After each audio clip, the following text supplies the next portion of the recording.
Okay, good morning, ladies and gentlemen. At the outset, let me thank the organizers for giving me an opportunity to be the moderator for this particular session.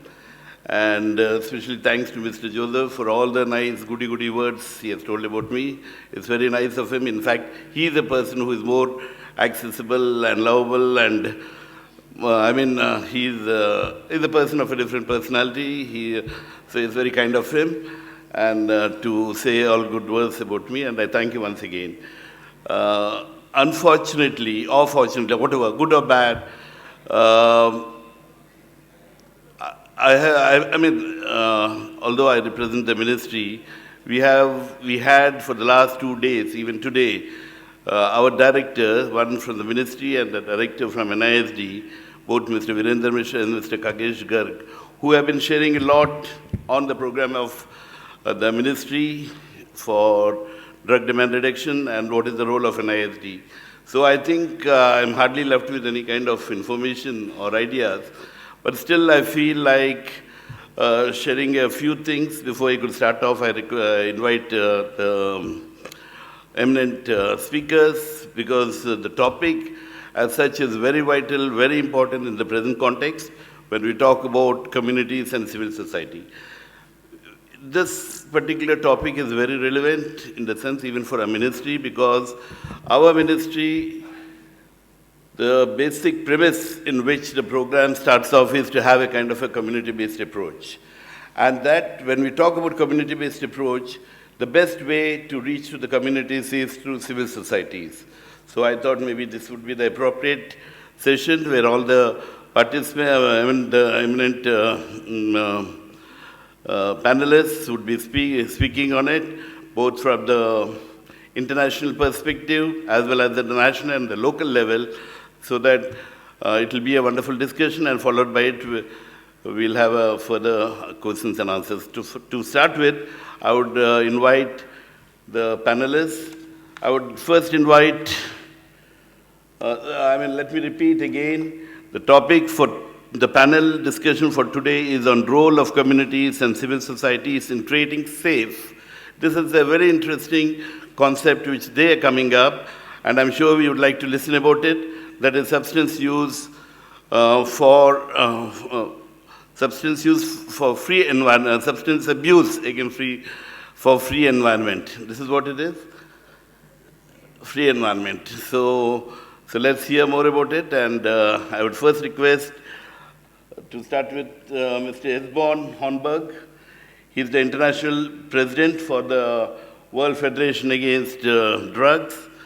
Mr. Esbjörn has previously served as the executive director of IOGT International and as the chairperson of the Vienna NGO Committee on Drugs. He was also the chair of the Civil Society Task Force on Drugs. He was Secretary General, Senior Advisor of International Institute of IOGT NTO movement. He was also secretary in the civil society group working with WHO and UNODC on the project Global Initiative 1991 to 1996, especially targeting affected and vulnerable communities and street children. Before working with international and developmental issues, he spent 17 years as a civil servant in the sectors of education, social welfare, and community administration. I now invite, and welcome, sir, welcome, and thank you for coming. A big applause, please. I would invite the second speaker, Mr. Billy Batware, Drug and Crime Prevention Consultant, UNODC. Mr. Billy Batware is a consultant of UNODC responsible for the civil society team's work related on the Commission on Crime Prevention and Criminal Justice, the Commission on Narcotic Drugs, the United Nations Convention Against Transnational Organized Crime. He is the founder of United for Education and Sustainable Futures, UESF, whose flagship project is Youth Education Ambassadors, YEA. He is also the co-founder of the Regional Academy on the United Nations RON, founder of International Security and Conflict Analysis Network, a visiting lecturer of international conflicts and development, and a certified trainer in international security. Billy is currently pursuing his MPhil research with a focus on institutional cooperation of the United Nations agencies. In his spare time, Billy works to educate and empower young people and advocate for better human rights, equitable development, and awareness about sustainable development. Thank you, Mr. Billy. Of course, the chief organizer of this, the main person who has been working in the grassroots, the speaker number 3, Ms. Diana Joseph. She's the director, Project VENDA. I hope you all would repeat the word VENDA. VENDA, most of the students, I hope all of you know. All the youth, all the students, VENDA. Can you say VENDA? What is the purpose of this project? No to drugs. Okay. So we have the director with us, Ms. Diana Joseph. I find it interesting because this particular concept of VENDA is something very different. The managing trust of the Fourth Way Foundation, Diana Joseph, believes in making a difference in lives through equality, inclusiveness, safety, and empowerment. An anti-drug crusader, a human rights advocate, and an equality activist, she has been instrumental in initiating various community-based programs that helps create a substance abuse-free environment for children, provide equal opportunities for people with disabilities, protect the girl child, and ensure education to everyone. Diana Joseph, who has more than 10 years of experience in working with international organizations, including the UNESCO, was an invited speaker of the United Nations General Assembly, UNGA, on on narcotics and drugs held at Vienna in September 2018. An avid researcher who has co-authored several articles in journals and presented papers at international forums, Diana Joseph has completed her advanced management program in corporate social responsibility at the Swedish Institute after the master's degree in human resources, which I am sure she would like to share that, which is very important when we talk about community involvement and CSR. So this is it. I welcome you, Diana, and I request now Mr. Hörnberg to come and share his. Thank you, Moderator, and good day to all. I must confess 2 things. First of all, India. This is amazing, because I think I try to learn. The more I learn, the less I understand. For sure. You have so much culture, you have so much competence, you are so skilled. You are so skilled that when I was listening to CC this morning, I decided to drop my speech. Because whatever he said was in my notes as well. This is how you are going to act. So what can I do? I'm standing here. This is my job. I'm standing in conferences and so on. It's a terrible job to sit and try to be awake during the days, listening to people, listening to the same, more or less, without going to field trips, without meeting the children, without meeting the spouses, without meeting communities. I will not survive, for sure. So if I just do this, I will quit tomorrow.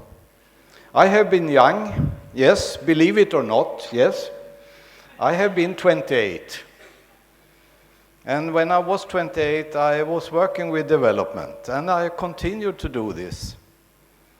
I continued as a volunteer, I continued as executive director. Executive director. That's good. And I've been international president. Even better, maybe. I don't know. But the best thing, as I said, is when I can sit there and see what the local people are doing because they are doing some real work. It could be prevention. It could be empowerment of women's group. It could be when they are doing social services. That's what we are doing when it comes to civil society. And we have seen it, the bridge between government and communities. We are the ones who are doing it, more or less.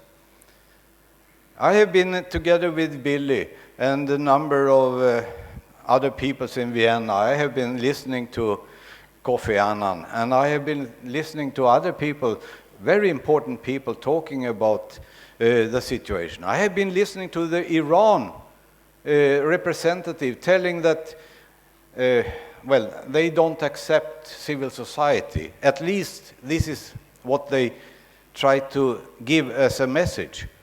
But I was invited to Iran, and what could I see? The work in Iran is done by civil society. The government puts the money into civil society to do the work. So this is where we are. And instead of doing what I was prepared to do, I will take you through my life a little bit, what I have done on different levels. Because civil society is, of course, important on all levels. When it comes to the local level, you are struggling with the work. What you are doing to get funding for that, and to see the improvement of the failures or loopholes or whatever. On the national level, you are struggling with the government. The government that sometimes sees civil society as a threat, something that should be, well, keep them there. Don't talk too much about them. We have our civil servants who can do the work, but civil society always criticizes us. But come with, as the governor said the first day, come with the constructive methods, please. And we need to do that. On the regional base, in Europe, for example, it's more or less the same as the UN level. What can you do there? You have to talk with governments. You have to talk with representatives, diplomats, and so on. You need to use a language that they understand. And that's not the language you are using when you are talking to the abused women who has domestic violence in the... I didn't believe that there was domestic violence in India until in 1994 when I was in a big meeting in Sweden, and during the last meal I was sitting with 6 Indian women. The male was sitting over there. They were drinking because they were serving alcohol in this dinner as well. I was sitting with those who are not drinking alcohol. A little bit female. Yeah. But anyway, and then we discussed what is the problem in your village in? Well, that's domestic violence. Domestic violence, I found it in Vietnam. The Vietnamese guys, they are very good soldiers, but they are terrible husbands. This is what they say. So this is what I meet when I'm in the field. And how do you give that to an audience? I'm an outsider, often.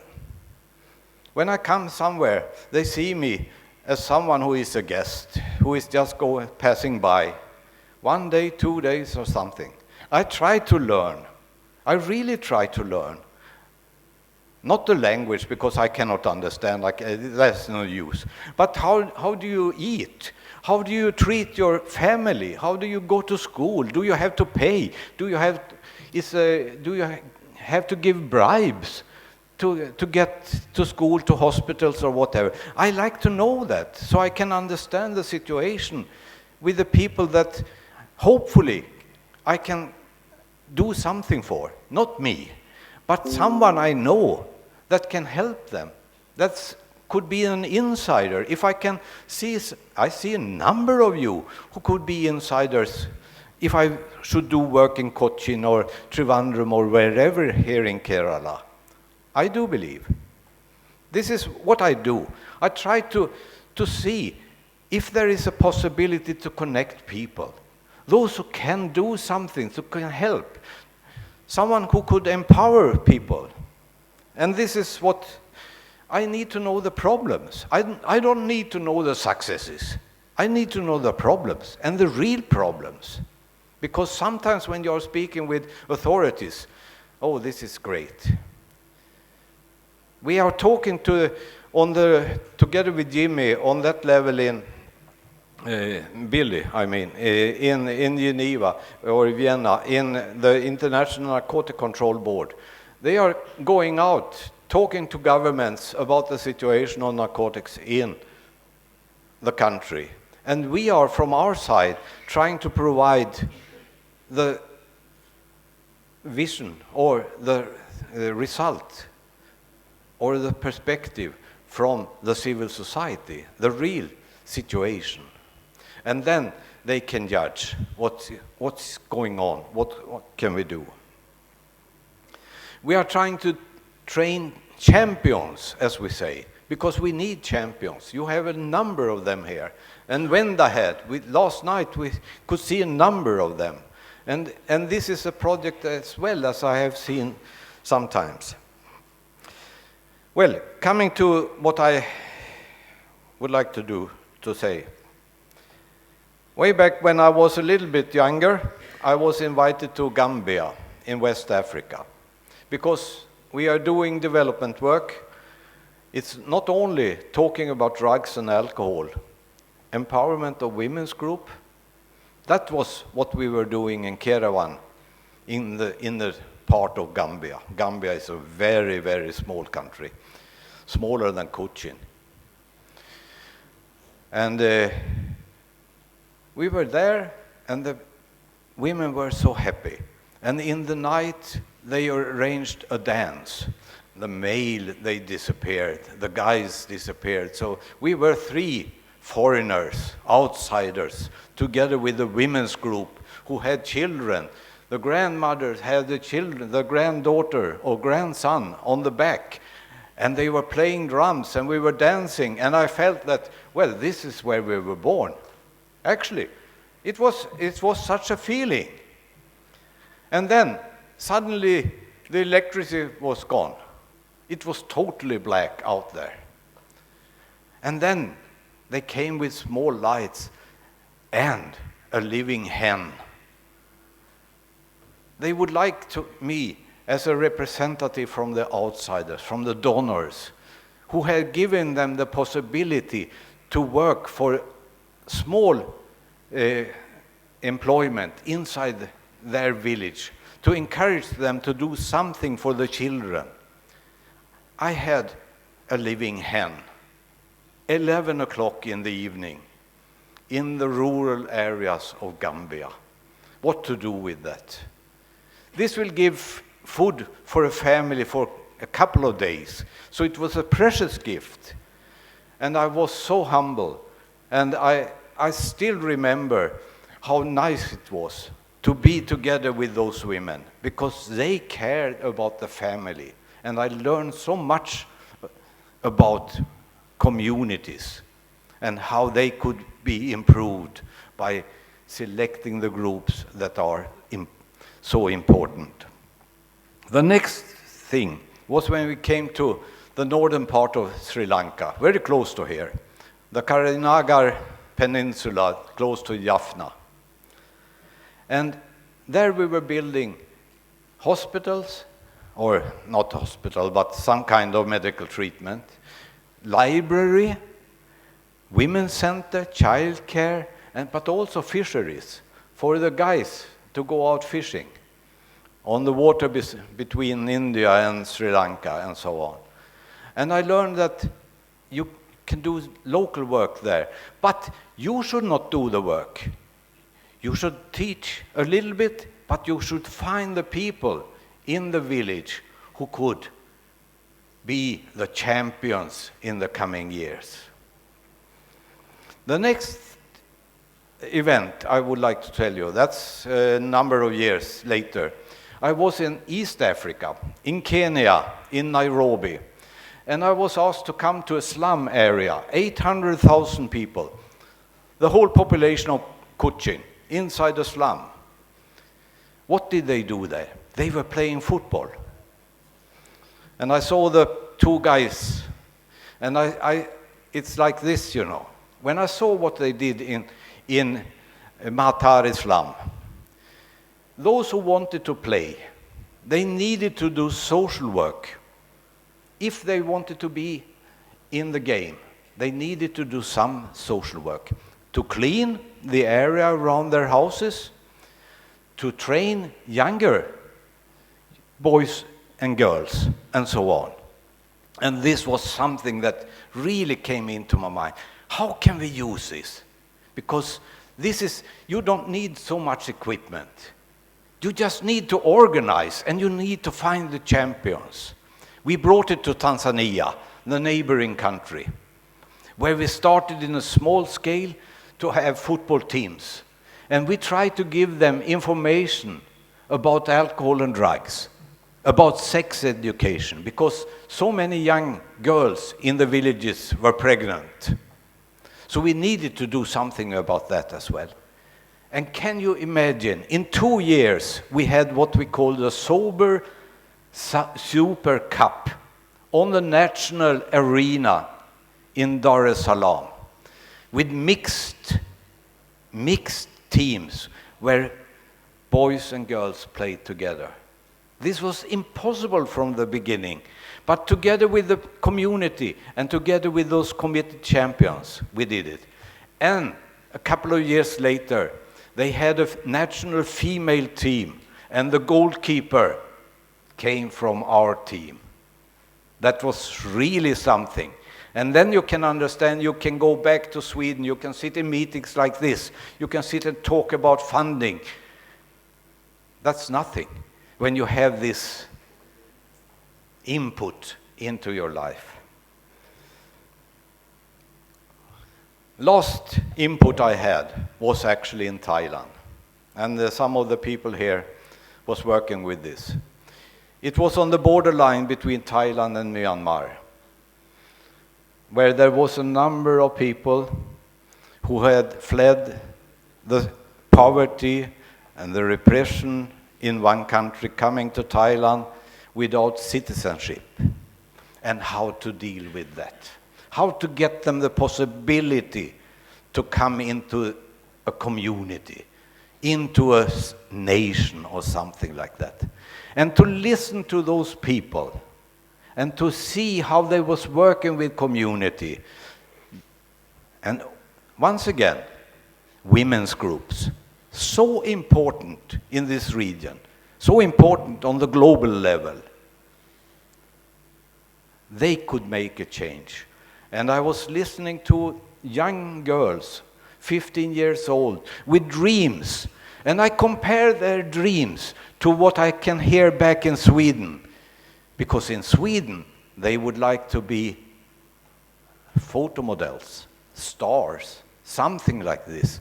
When you're listening to children in this area, in Africa, they would like to do something for their parents, for the community, for the society. They would like to be teachers. They would like to be doctors. They would like to contribute.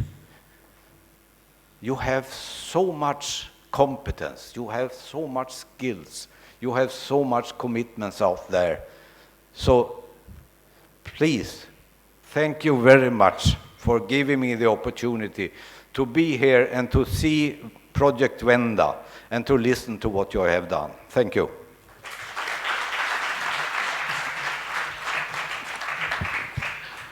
Thank you, Mr. Hörnberg. It is very nice of you to share the wide experience globally, all over, wherever you have been there, and how, I mean, the ultimate purpose of his sharing was mostly to tell how everybody has got their own talents which are latent and which has to be manifested and which has to be empowered.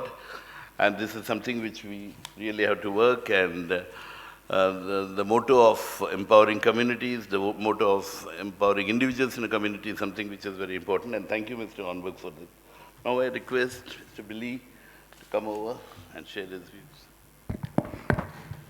Thank you very much, Mr. Chair. It's always very difficult. I think I would have wanted to ask you to go first before Esbjörn, because it's quite difficult to make a meaningful contribution after this life of experience that you just gave. And thinking about what you've just done, I'm thinking maybe I should change my story, but I'm not sure whether I'm prepared to improvise as much as you have done. So I think I'm going to stick with my presentation, but and hope that I can make a contribution as well. My life story would probably also been a little bit interesting to share, but I stick to the presentation. No, that's all right. First, before I start, may I ask, well, first let me say thanks so much once again to Project VENDA for having me here, for having United Nations Office on Drugs and Crime, to WFAD, of course, for co-organizing this. And as UNODC, we are very proud to being part of this very important conference.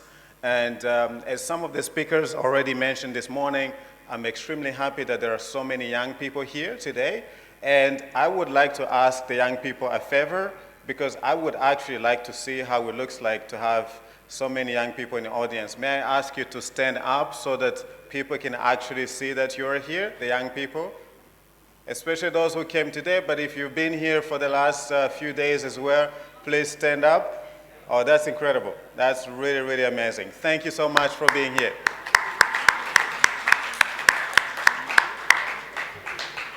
Thank you very much for being here. And I think, I mean, just maybe there's a gentleman earlier today who said that students, all of you are students, right, I think?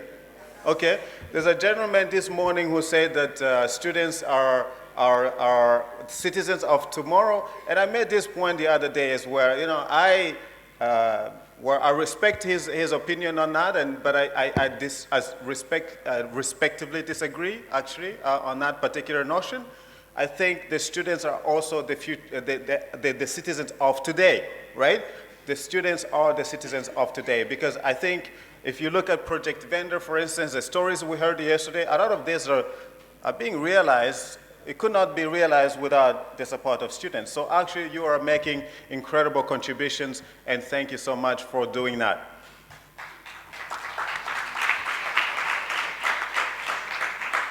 So what can I contribute to this particular event? And of course, it's very much in line also with what I just mentioned, the importance of young people and schools. And there I wanted just to share a little bit about what we as UNODC are doing. And I wanted to start with this particular slide. There's listening, but there's a word missing on my slide. I'm not sure why I don't have it on that slide. But I think it should be parenting or something like that. Listening. I think if we think about the topic of this session, which is the role of civil society and communities in creating safe, substance abuse-free environment, I think, right? I think we're talking about communities, we're talking about societies, but I think we actually have to go very, very much at the very core of societies and communities and look at families, right? Because I think families are the first starting point when we're talking about communities and what actually can happen within the communities, especially when it comes to substance abuse. So what we are doing at UNODC, again, focusing on families, is to say, as a parent, probably the first step, the first thing you have to do is to listen to your children, right? A number of speakers also mentioned this a little bit in the last 2 days, that the messages that we send to the children and the communication we have with them is very, very important, right? So, and sometimes we don't spend sufficient time to listening to the needs of the children and the young people, because we quite often, as adults, as older generation, actually we think that we probably know best what is good for the children and the younger communities. I think so we should take a step back and say we listen first to what they have to say, to what their needs are, and then we plan interventions accordingly. And this listen first, we actually use it for a convention that we, for the International Day Against Drug Abuse, A lot of you are probably familiar with this. A lot of NGOs use this as well to campaign within schools, within communities on the issue of drugs. And particularly what this campaign helps us to do is that we have developed a number of fact sheets that gives you as a parent or as a policymaker or as a teacher or as a health worker some of the key information about drug use and young people. And you can use that in your work when you work with this particular constituency. And there, I mean, if you would like to get more information about that, I put a link there so that you can go directly and look at what it does. So, for example, as I mentioned, parents have the most influence in helping their children grow happy. If the family does not provide a happy environment, children are not going to be happy, and they're most likely going to end up in an environment that is conducive for them, for instance, to start using illicit drugs, for example.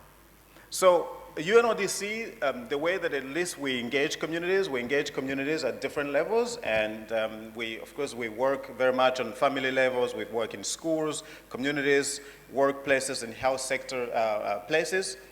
And at each of one of those levels, of course, we provide different interventions, right? So as I mentioned, for example, on family, which is the level that I'm going to focus my presentation on, we give a lot of parental and infancy support to parents in order to know how to, not to teach them how to parent, but really much to make sure that they understand how to better communicate with their children at the early stage.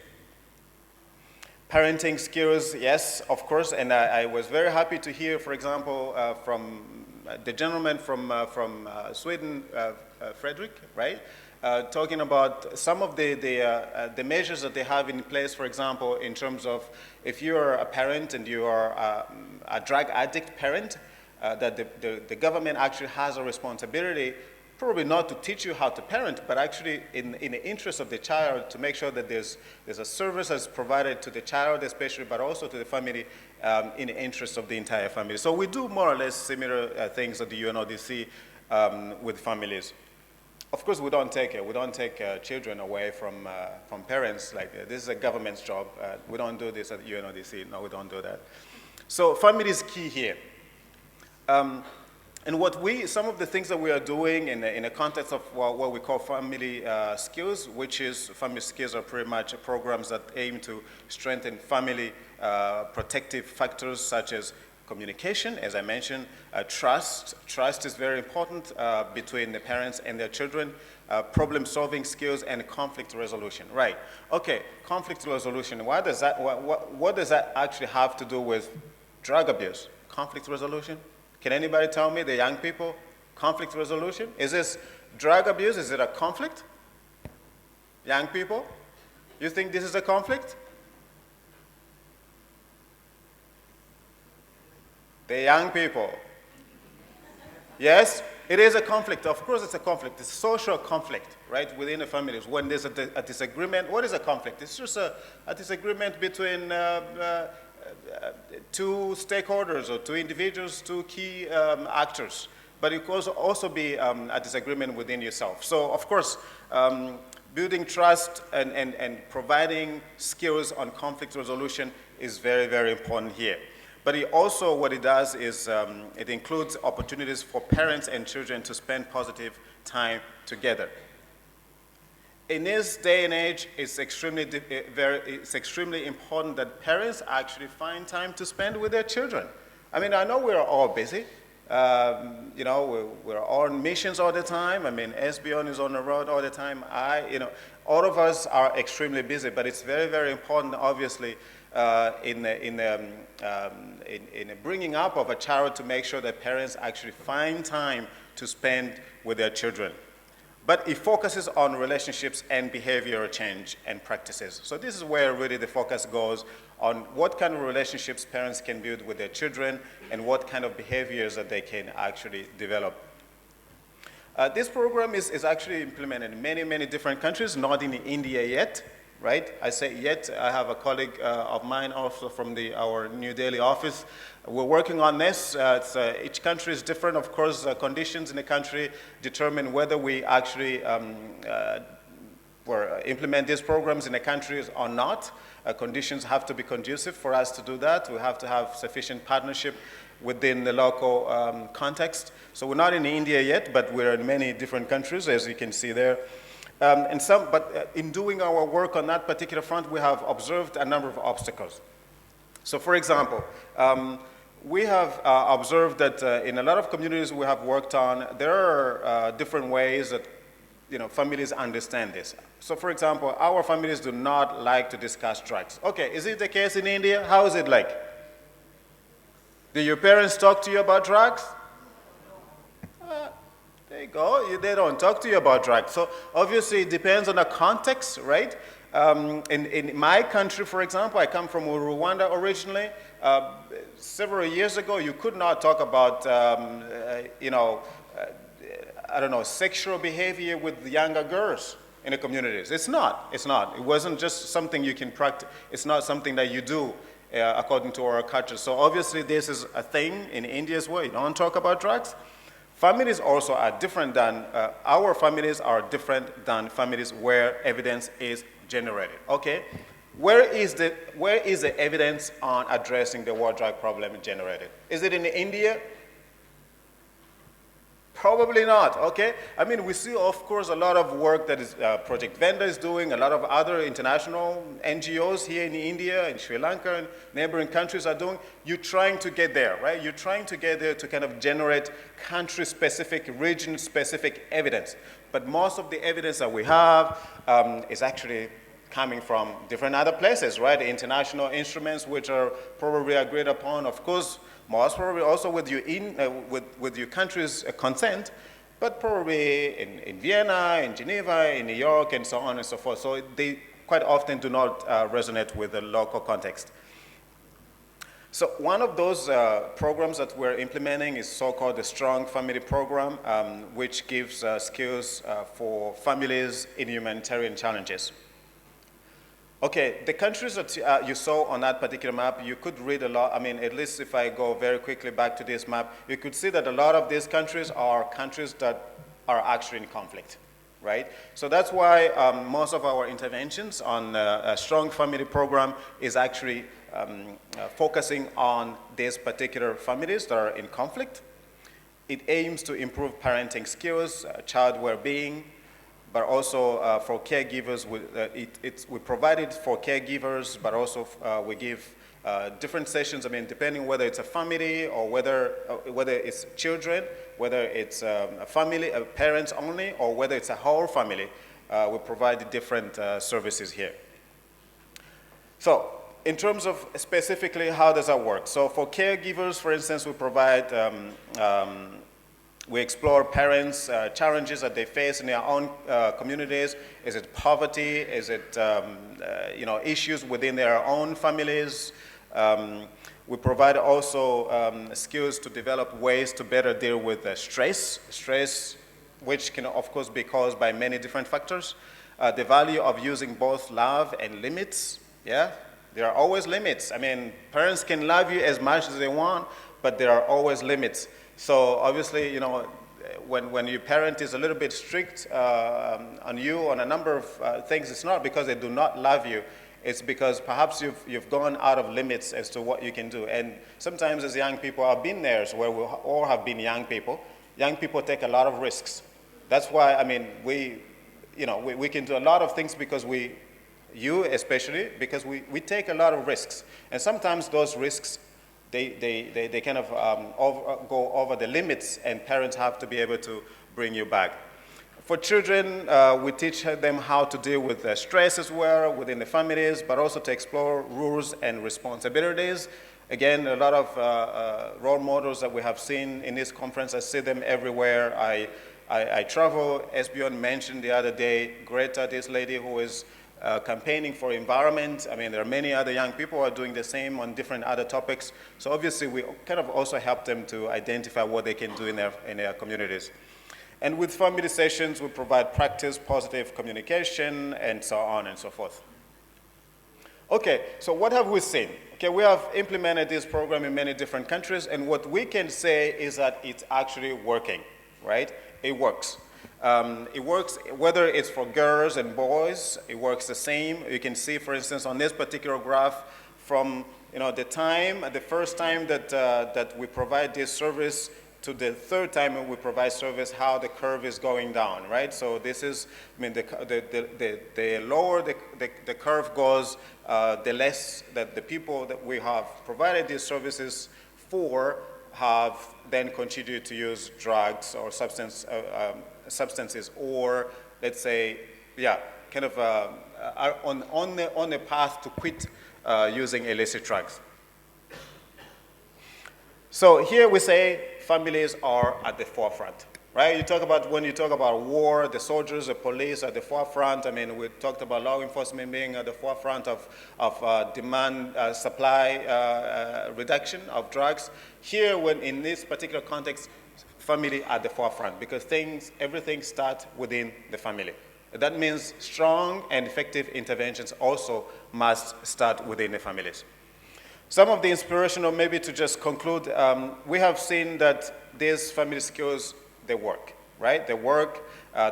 We actually have developed them as open sources, which means that they can be used quite easily. We have a lot of trained people. We've been implementing this for many, many years. So actually we have developed a wealth of trained people who actually do this very, very effectively.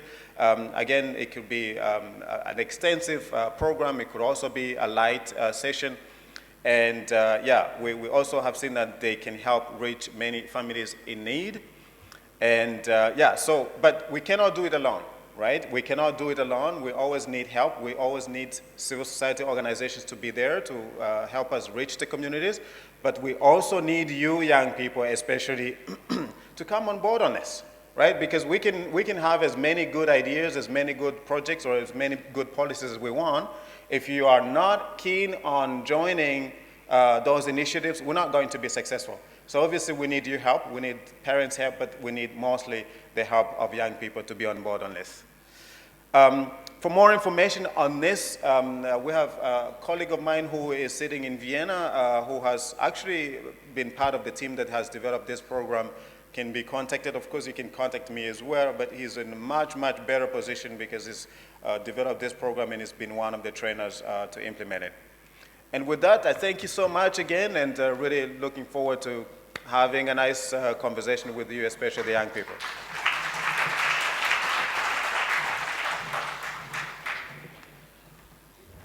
Thank you, Mr. Billy. It was a wonderful, a very elucidated information of your experience on this family program, and how at various levels, the parents, the families, the policymakers, all at various levels, how they have been involved and what are the skills that are involved.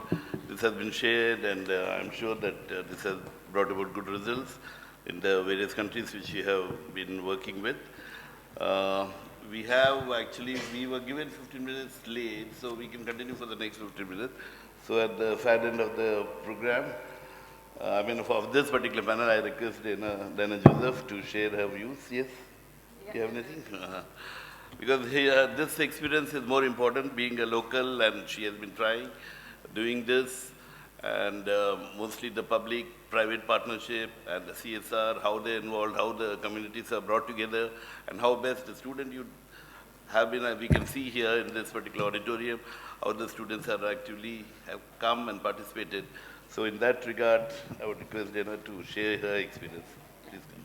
Thank you. I'll just sit here, and as the job of the organizer also, so I'll have to keep a bit on time. So I'll keep it quick because I belong to Kerala, and the last 2 days, the audience here have been connecting with me on our project.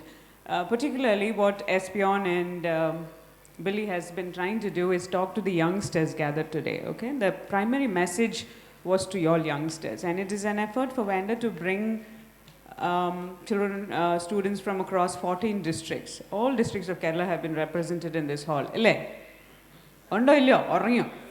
And taking the permission of my co-panelists and everybody else in the room, I'll also mix a little bit of the local language in between to keep my audience awake.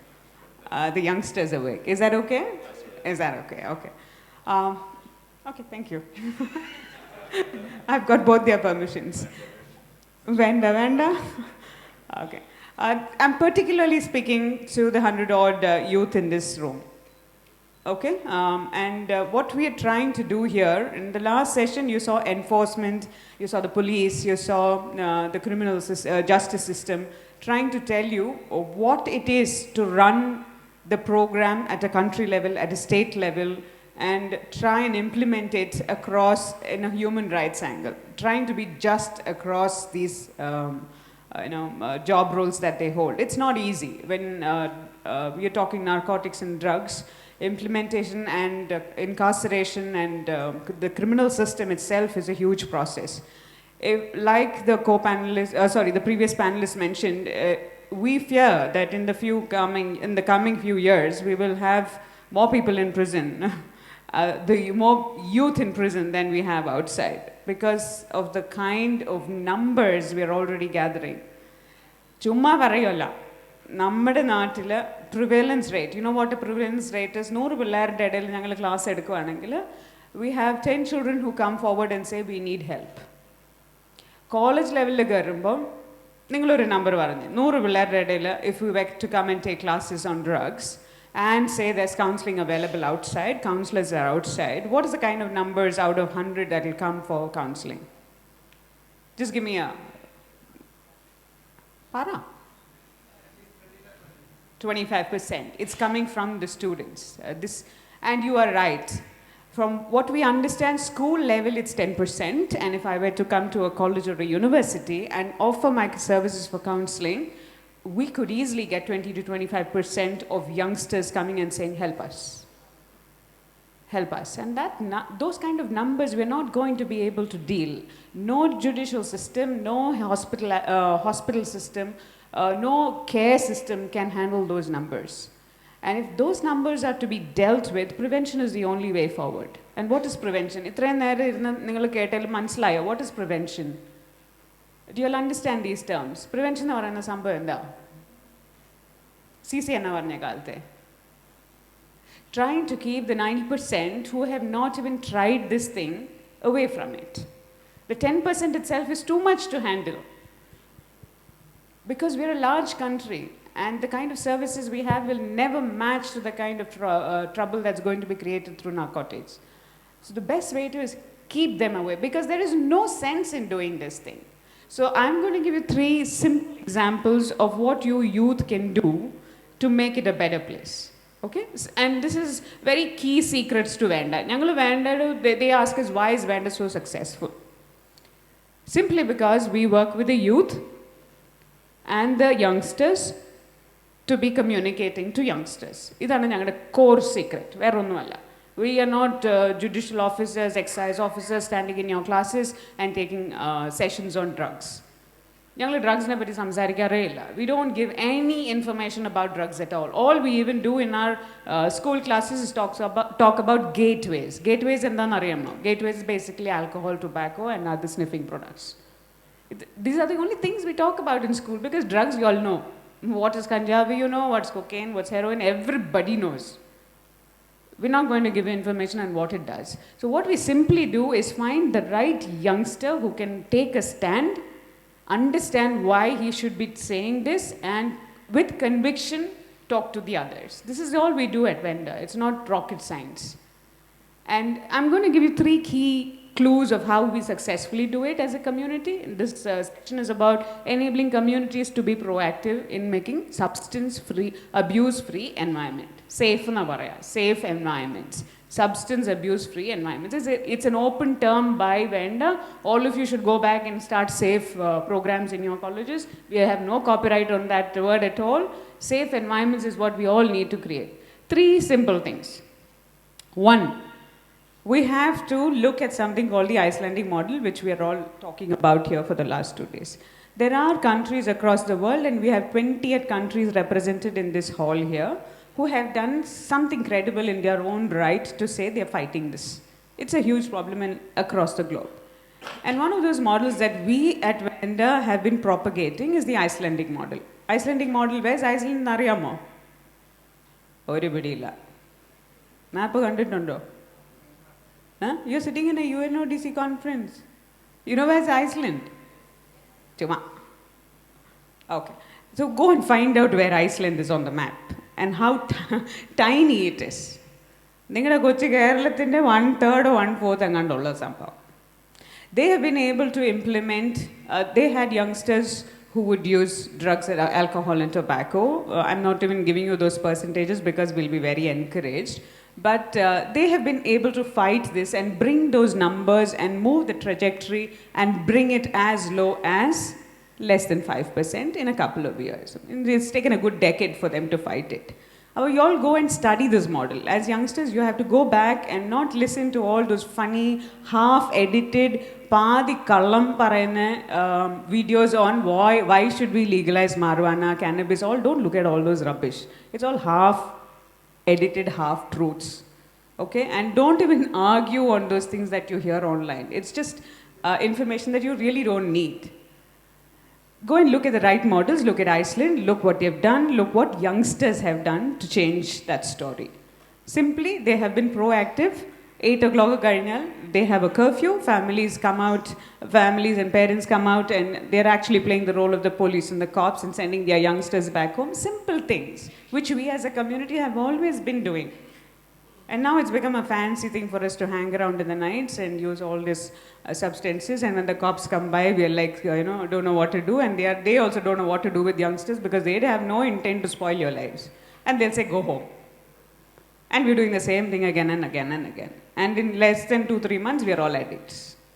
Yes or no? Everybody's shaking your heads. Okay, so what we do is look at the Icelandic model and find out what they've done right. And in Kerala, in the little state of Kerala, we can change the story. Given a good decade, we'll be an example of a little state in this massive country who's changed the story. We are next to Punjab. Ketitundo? Yeah, we're the next. We're second to Punjab. No, Satya under, but we don't have those numbers to authenticate it. Conveniently, we don't even give out those numbers because we don't want to make that claim. But the truth is, as young and youth Kerala, we are in threat. That you all have to agree. And we don't want the story to look like Punjab. Go and Google and see what's happening in Punjab. Videos are to imagine Kerala like that in the next 5 years as a sleeping Punjab, a sleeping youth, we don't want that. We can take charge of the story. So one is that. 2, as a community, our schools are understaffed in terms of the PT sir. Louis sir, are you here? So you will, after this conference, you will go and talk to that man. Can you stand up, please? Okay, he's the PT Marshal in one of the schools here. He's fighting a vain fight, trying to bring one physical trainer into every school. Can you believe none of our schools, or half of, or more than 70% of our schools don't have physical training teachers? Ketitundo? Do you know about it? Okay, he's fighting a fight, okay, where we are asking for one physical trainer, one sports teacher in every school. Now we cannot fund it. The government is finding it very difficult. It's a long process to get all of that done. We need youngsters who play football, who can play matches, who know the basic rules of the game, are willing to actually go out and play instead of sitting on your phones and doing all illegal stuff, to go out and help teachers like this across in all your states. Go to those schools. Teachers will give you permission. Find these students, because these students also don't know what to do after 4 o'clock in the evening. They're all going to sit down and find those convenient phone. You know what they're doing? They're watching pornography.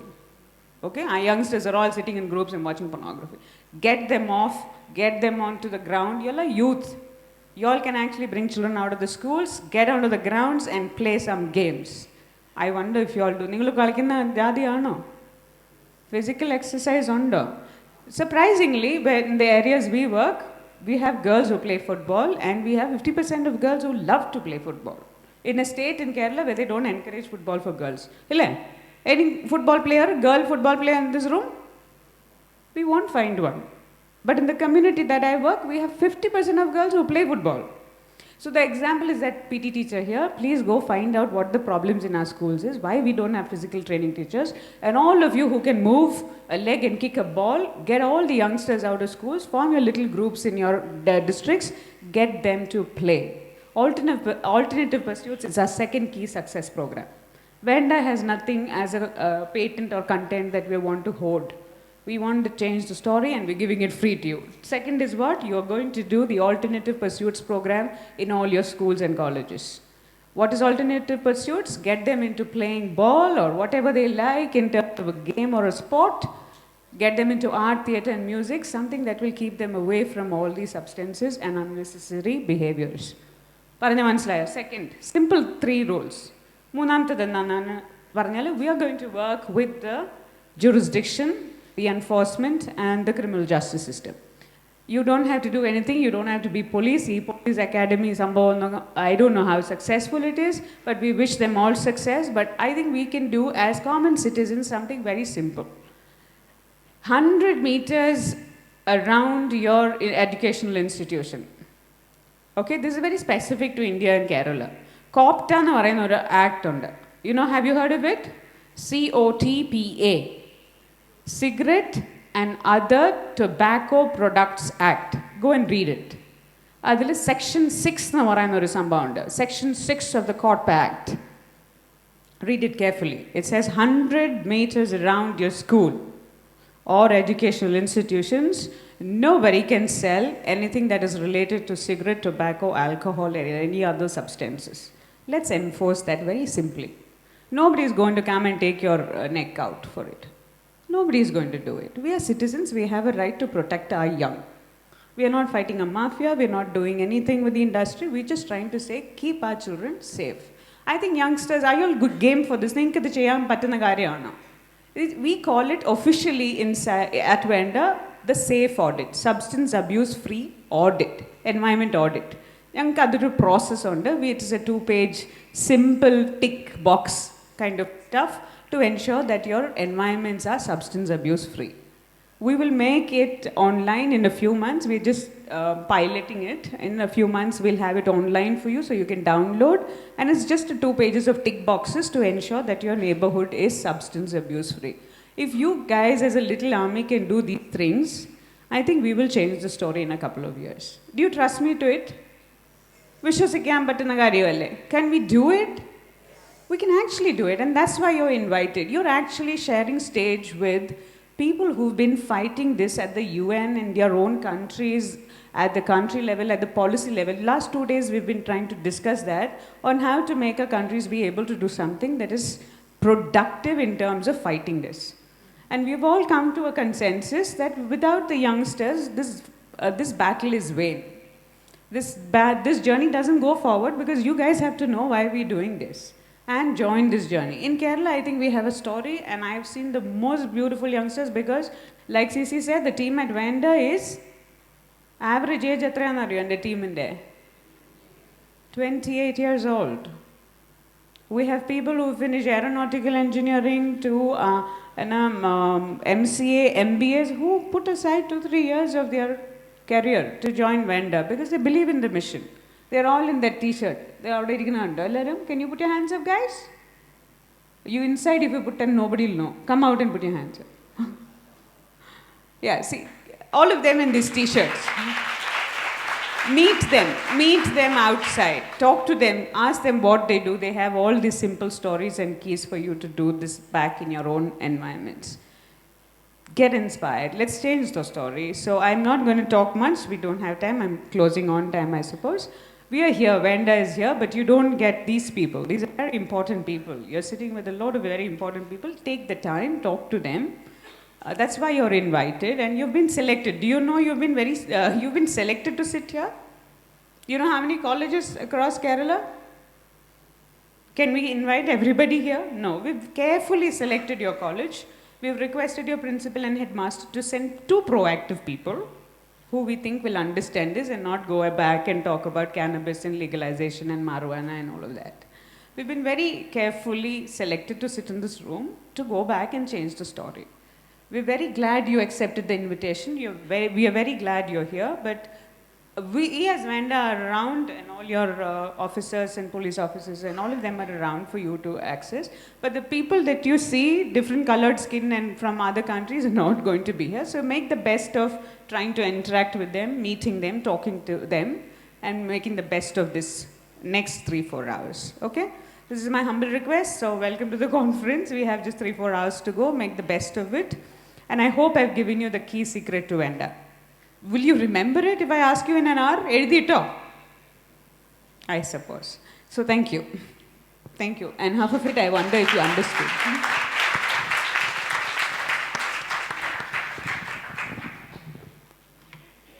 Thank you, Diana, for your wonderful advice, or what do I call it, or not, what do you, facilitating, or whatever it is. See, how many of you have come yesterday for the dance? No, they're not been invited, okay. Any of the whole lot of youngsters have come, and I'm sure none of them had any kind of, usually when we talk of dance, we talk of drinks, we talk of reefers, all that kind of thing. But yesterday the dance was without all this, and still people enjoyed. So what I would like to say here is that what Dana was talking about is how best you can engage yourself more positively rather than falling in trap into all these drugs. So let's hope that since all of you have been here listening to various issues on drugs, take a vow and at your respective schools or colleges, try to make the substance abuse free zones. Free zone schools or free zone colleges. And I wish you all the best. I thank once again all the panelists. About 2 to 3 questions. If you'll have anybody, questions to Mr. Hörnberg or Mr. Billy, please go ahead. The participants, the delegates who have come abroad or within the country, if they would like to ask a few questions, kindly make 2 questions. Any questions? Or feeling hungry, it will be. Right then. Thank you. Thanks for this. Thanks to all of you.